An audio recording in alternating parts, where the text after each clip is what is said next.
Many thanks for joining me again. This is your favorite business program, Business Live. My name is Emmanuel Abuaji Riafe. Now, coming up in this evening's edition, Access Bank has become the second bank in a week to list on the Ghana Stock Exchange, targeting to raise over 100 million Ghana cedis. Also in the bulletin, springing up of shopping malls around the city, affording variety of shopping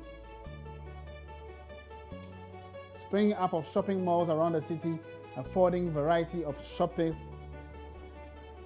shopping destinations to shoppers, and offering another choice away from conventional shopping during the Christmas season. Plus, today on the Joy Business Van, we look back at the stories of 3 male entrepreneurs who we featured in the course of the year and who never imagined going into the food industry.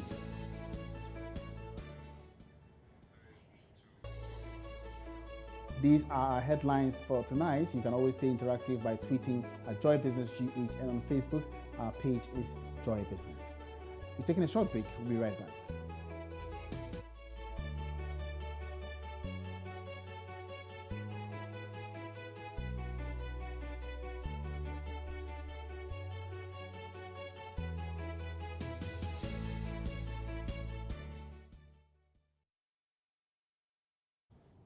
Thanks for watching. Welcome back.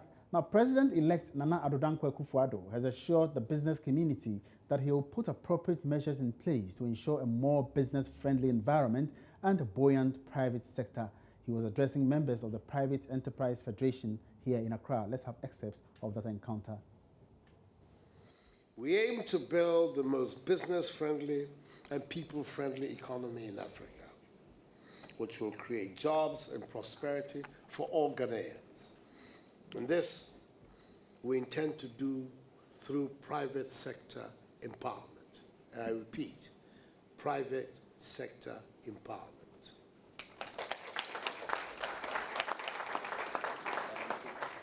Government's role is to create this atmosphere for the private sector to flourish. We aim to achieve double-digit GDP growth annually for the next 4 years. And this is possible if you remember that under the Kufuor-led NPP government, the economy attained a GDP growth rate of 9.1% in 2008 without oil. We will reduce the cost of doing business, maintain fiscal discipline, reduce government borrowing, and reduce interest rates to spur private sector investment. Our economic program will enhance agricultural production and productivity, along with the transformation of the economy through value addition to our raw materials in a process of rapid industrialization. All right, so we'll bring you more of that in our subsequent bulletin. Now, moving on, the Managing Director of Access Bank, Dolapo Ogundimu, has been speaking with Joy Business about the aim of the company as it officially lists on the stock market today. Access Bank became the second bank in a week after ADB to list on the Bourse, targeting to raise over $100 million Ghana cedis for growth and expansion of the bank. The bank managed to raise a fraction of the targeted amount during the initial public offering, which ended last week. Mr. Ogundimu identified some challenges encountered in an interview with Joy Business. We need to improve our infrastructure. We need to expand our footprint in Ghana. We need to redo our IT platforms. That's what we're going to do this 2017, 2018. That's what we're going to do. One would ask that, what is the plan going forward? Because you couldn't raise all the money. What really accounted for this challenge during the IPO? And what is the plan to get all the money that you're looking forward to? It's not right that we couldn't raise all the money. Maybe we didn't receive the money in cash, but we did get the commitments. And I believe that by January, February, all the proceeds should come in because we have firm commitments from institutional investors and some private investors that come latest by February. We should get the money in. So it's not true that we did not raise the money. It's just the commitment, not physical cash, but we have the commitments. I think almost everything is taken up. I'm not aware of the concern about it. I think the price was a fair price, but maybe timing, because most of especially the institutional investors had time. They need to go to their boards to get approvals, and the 2-week window initially that we gave them was not enough. On his part, Managing Director of the Ghana Stock Exchange, Kofi Yamwa, says he is excited by the high level of interest exhibited in the market by the banks. He noted this will aid the growth and performance of the stock market. Its own challenge. Directionally, yes. We have certain agenda and strategic objectives, but obviously every country would have its level.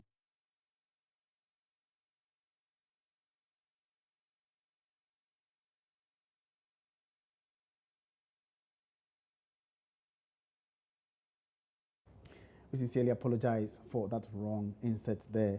Now, many financial institutions have integrated electronic services as a way to reach out to their numerous customers faster and on more flexible terms. This development has been hailed by banking consultants as adapting to international best practices in the industry. Speaking during the launch of Zenith Bank's MasterCard in Accra, Head of Payment Systems at the Central Bank, Seto Amediku, assured the banking community that the Bank of Ghana will ensure maximum security for all electronic transactions and also against cyber crimes.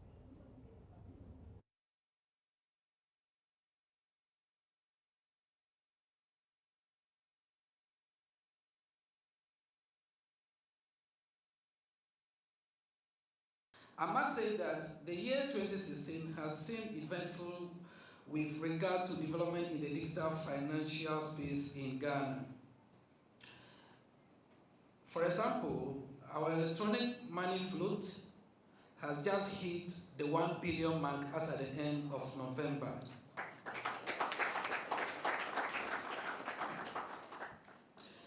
This means that Zenith Bank is on the right path. We have witnessed the launch of various types of electronic payments and banking products through collaboration among banks, mobile money operators, and financial technology firms. The interest in our digital financial space by both local and international payment service providers, including MasterCard, is ample evidence of the enabling payment systems regulatory environment created by the Bank of Ghana.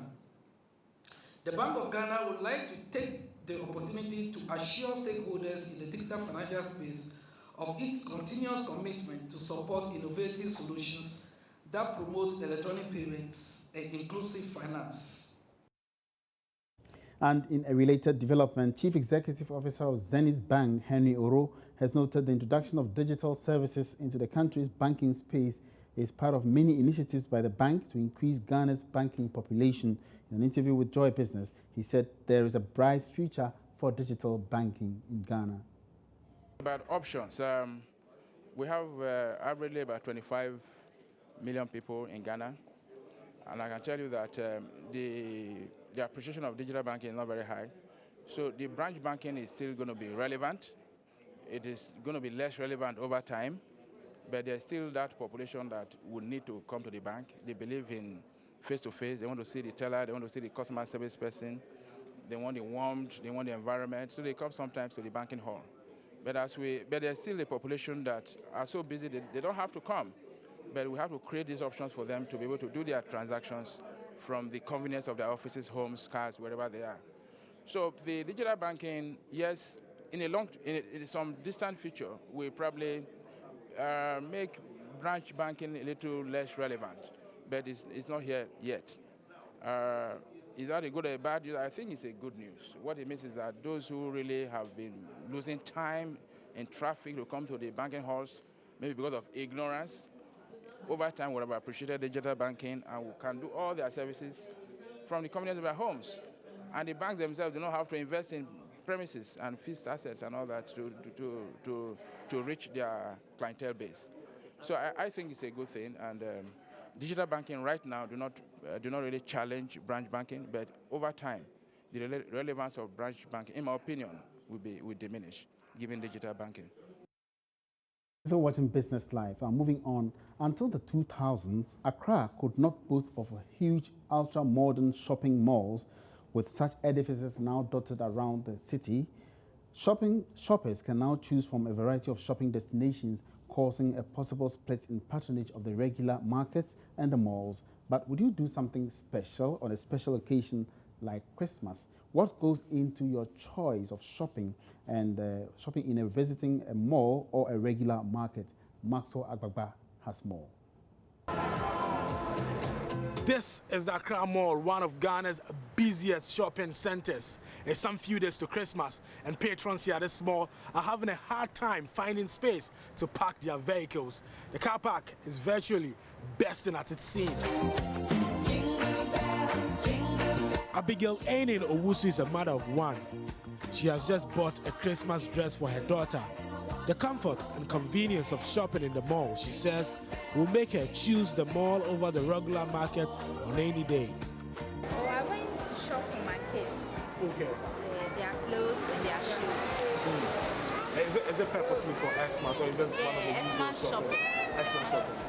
But I want to find out from you, why do you choose to come here instead of maybe going out to maybe Makola or Rollins Park or any other place to get these things for kids? Okay, this place, they walk freely, and then though the things are costly here, but I prefer my kids' comfort. That's why I brought them here. But when you go to Accra, the place is crowded and there's no free zone here. For another patron at Draina Agri, better customer service at the mall, that's the trick. It's easy. You can roam about and look for what you want. Makola is too congested, and I can't stand it. That's why I came here. Oh, the cost too is included, the cost. And the way they take care of you, they handle you there and all this. That's why I came. Okay, so they handle you better here at Accra Mall than when you go to... Wow. You know, Makola, they push you here and there, people queuing for so many things. So that's why I came here, to feel free. Okay. Buying for Christmas, buying whatever I want, and then have fun. With some few days to Christmas, the hustle and bustle here in the Central Business District has shot up dramatically. But what would make last-minute shoppers come here to do their shopping?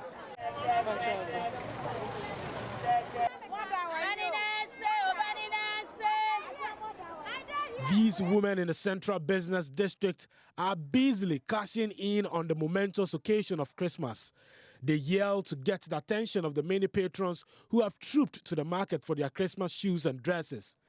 Meet the Kuchenu family.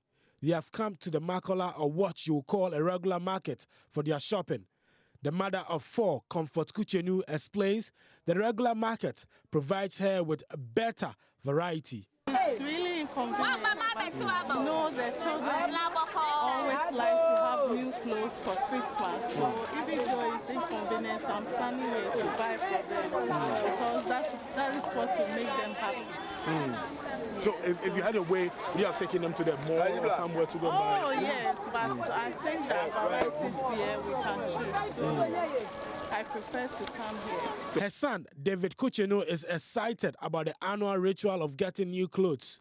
He cannot be bothered about where the dress is bought, the mall or a regular market. I'm very happy that mommy is buying me some dresses for Christmas. And I wish to see the coming year. Is it always the case that every Christmas you get something new? Yeah. It's always the case? Yeah. Every year is Christmas. Benis Boalem is a student in her 20s. Affordability is key to her. And that is what she gets at the regular market. It's for Christmas. Oh. Yeah. Wait. I came here for Christmas shopping. This place is affordable and these dresses are good for us. That's why we are here. Okay, so for you, it's more about the cost. Yeah. You think it costs more at the mall? Yeah. Okay, so that's why you came here to Yeah. come here. Okay.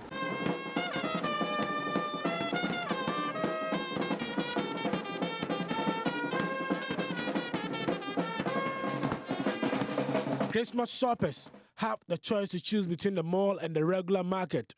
If convenience and comfort is top on your scale of preference, the mall certainly is the place for you. For affordability, the regular markets will seem to do better. It is all a matter of choice. This is Business Live. We're taking a breather here. We'll be right back after this.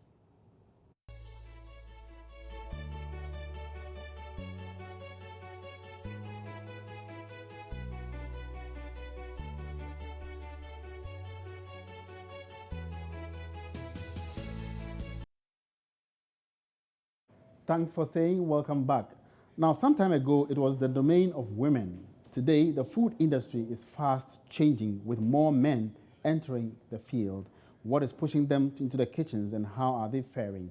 Today on the Joy Business Van, we take a look back at the stories of 3 male entrepreneurs who we featured in the course of the year and who never imagined going into the food industry.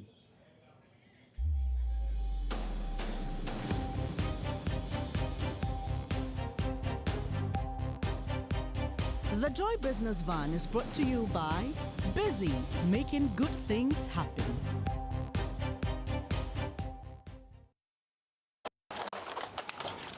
Samuel Abunya smokes fish for a living. Gideon Padikonote processes goat meat. And well, Francis Kofiga, he makes donuts. They all have one goal: to dominate the food industry in Ghana.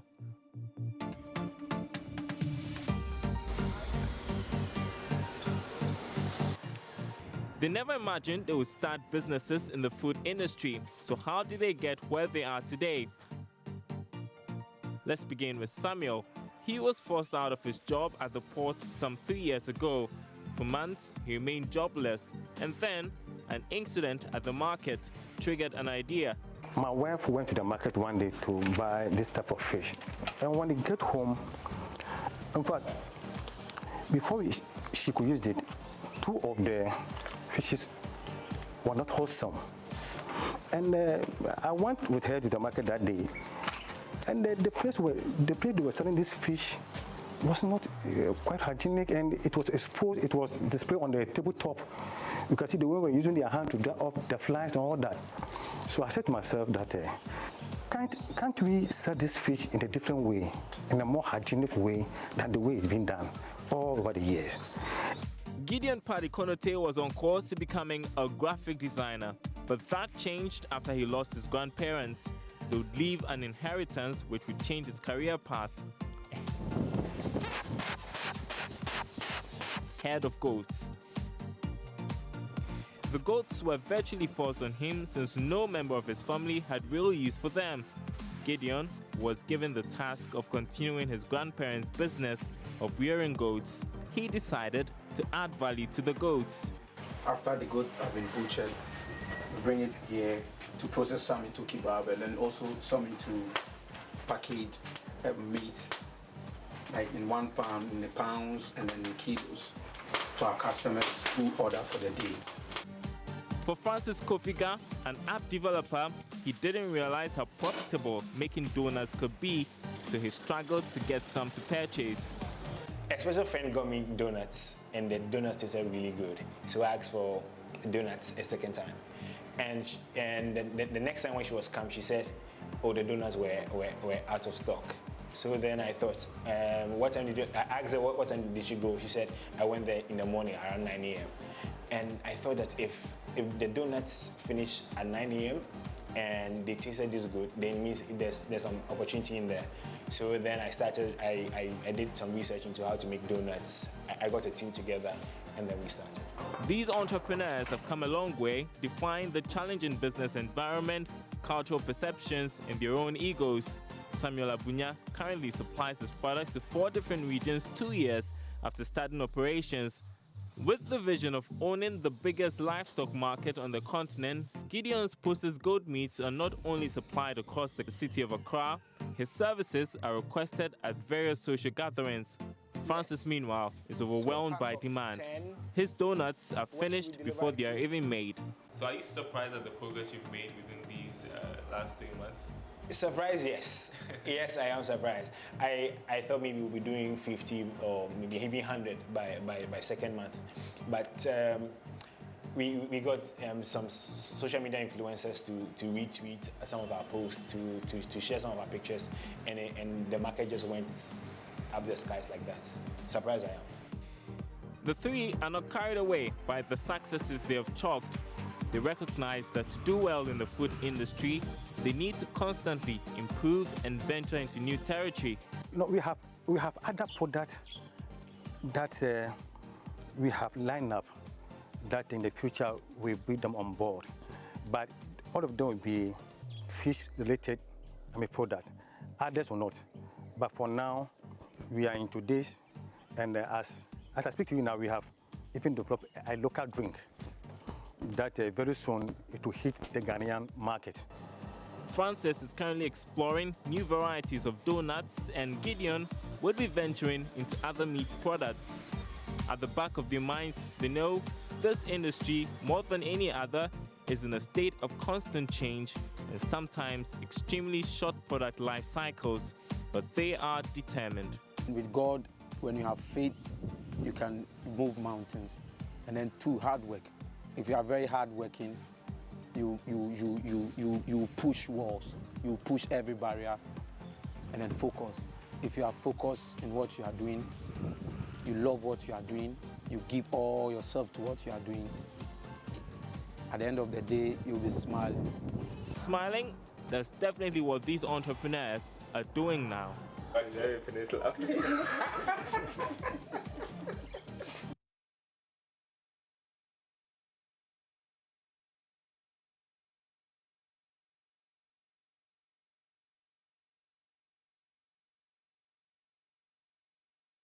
The Joy Business Van comes on the Business Live every Wednesday with a repeat the following day on the marketplace. It's now time for Busy Bits.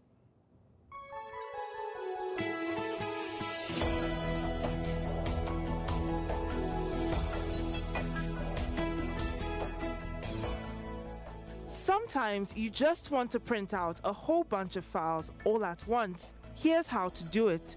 First, go to the location of the files you want to print, then select all the files that you want to print. You can do this by opening up the folder where the files are and then left-clicking and dragging a box around all the files. Right-click on the selected files, then select Print from the menu that appears.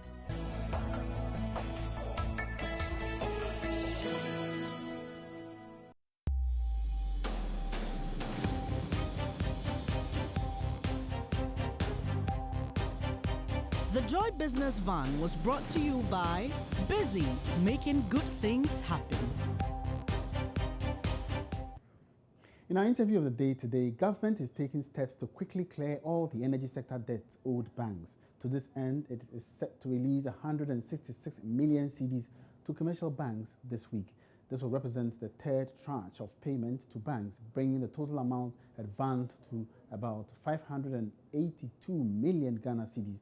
President of the Association of Bankers, Alhassan Andani, tells Joy Business the development could help improve their financial position and possibly reduce the cost of credit.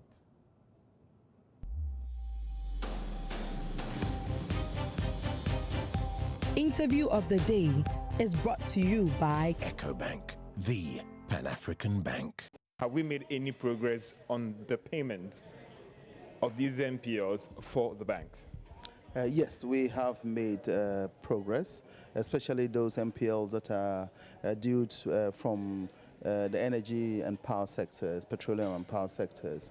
The first phase of the restructuring of the VRA debt to the banks, you would know we had an upfront payment. We also had the first payment for September, which is the first quarterly payment.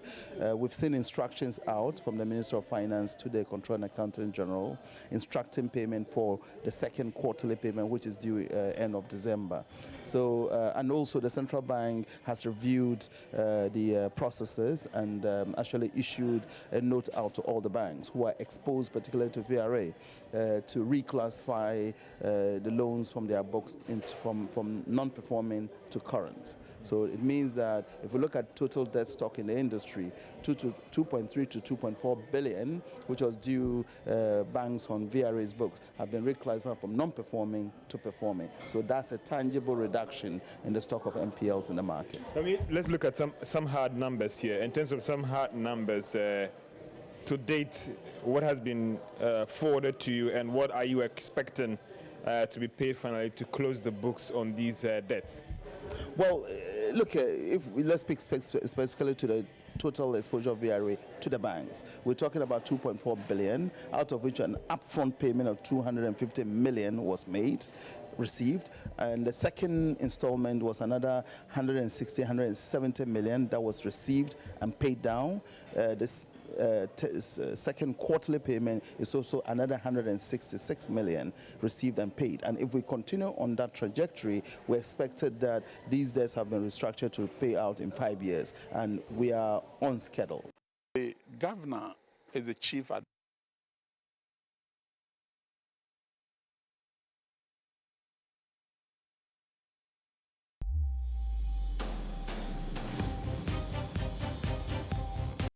Catch more stories of business headlines tomorrow on the program Business Live. Thanks for watching. My name is Emmanuel Abuachi. You have a good evening.